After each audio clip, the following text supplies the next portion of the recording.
Hey everyone, my name is Michael, and I'm a fourth year student at Queen's University in the Life Sciences program.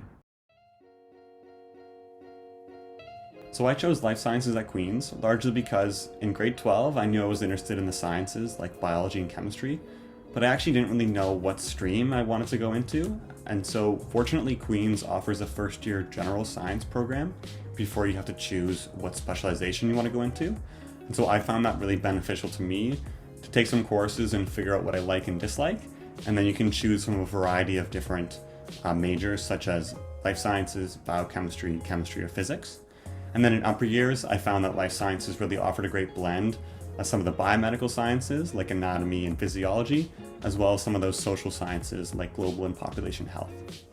And also in terms of Kingston itself, I really enjoyed the location. I find the campus to be beautiful, and especially being near the waterfront, to have those waterfront trails and the pier to walk by and run is something really great to take a break from schoolwork. The teaching styles in the life sciences program are largely a mix of lectures and labs in your first 2 years. So those lectures, it's important to be self-directed and make sure you're understanding what's being taught to you. And those labs obviously are more hands-on experience where you get to apply what you're learning in the classroom. So that's a great mix there. And then in upper years, there are actually some seminar-based courses, which are smaller scale classes, so about 25 to 30 people. And those are a lot more discussion based, which is something to look forward to in your upper years. And then in fourth year as well, you have a chance to do a research project if you wish. So that means you can have your own thesis, either work on your own project under a supervisor or work in a lab setting. And this is a great way to get research experience if that's something you're interested in, and potentially move on to grad school with that experience. So in terms of the application process for life sciences, I am a couple years removed from applying to Queen's, but from my understanding, I believe in terms of grades, a high 80s to low 90s is definitely competitive. But I would suggest consulting the Life Sciences website just to make sure you have up-to-date information and statistics, as that might be able to inform your decision as you apply. I know they might also ask for a personal statement of experience, or the PSE, which is a written application. And I would recommend writing that, as I know that benefits your application. In terms of writing the PSE, the typical advice is to make it unique, make it personal, and speak from the heart. That's probably your best bet to go that route. And I think overall, for tips to applying to this program or other programs, is apply broadly. You might be competitive for some, you might not be competitive for others, but apply to a bunch of different programs, and I'm sure you'll get into some, and you'll find the school that's best for you. The life science program leads to a variety of careers after graduation. I know a fair portion of graduates go on to further schooling, such as professional schools like medicine, dentistry, or physiotherapy, and another large proportion go towards grad school, like working in a research-based master's or course-based master's. And the great thing about that is, like I mentioned earlier, you can do a research project in your fourth year of life sciences, and that offers a great experience to use and apply to your research if that's something you're interested in. And some graduates don't want to do further schooling and wish to work right away, and there are options available to do so. For example, many graduates work in the pharmaceutical industry or in health administration. So there are a lot of different options available for you, but I would say it's okay not to know what you want to do after you graduate. You got a couple years to decide, and it's great to plan ahead, but it's okay if you're not sure just yet, or you might switch up your career path. I would make two main suggestions for courses at university, and the first one would be to take something you're interested in. I know that sounds pretty basic, but the more interested you are in the course, the more inclined you'll be to show up to class and do the homework.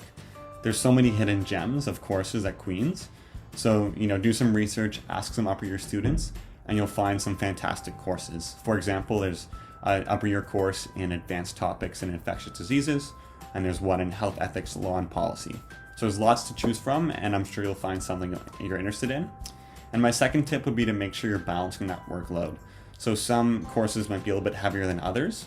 So you want to make sure you're looking at your schedule and sort of figuring out the heavier courses and trying to balance that out with some easier electives that might help save you some time. In terms of high school courses, I think the most important thing is to make sure you're doing those prerequisites for programs. So make sure you do your research on what the program requires. The typical ones would be, English, chemistry, physics, and all that. But I'd find all those would prepare me well for the life sciences program. So just make sure you're filling out those prerequisites.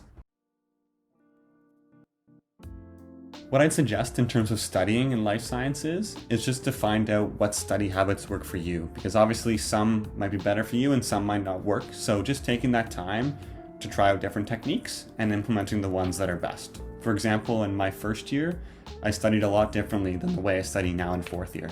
Now I use a lot of Anki, which is a flashcard app for memorizing, and I use Microsoft OneNote for lectures, which is an app where you can download the lecture slides and annotate directly on them, which I find is super helpful.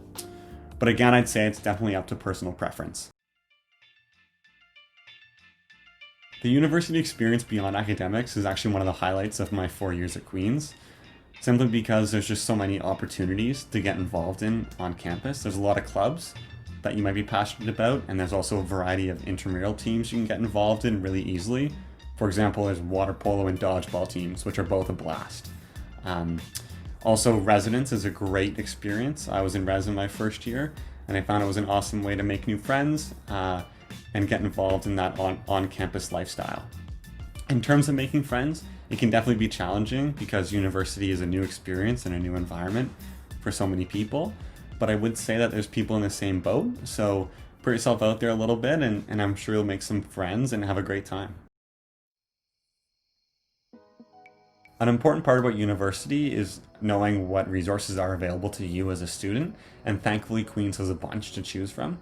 In terms of academics, there are a bunch of services that can help you with school-related topics such as essay writing, research report writing, or interview tips. There are also academic and career advisors that can help you plan your university career and also your life after graduation. If you're in first year, there are Dons, who are upper year students who live on your floor, who are a great resource.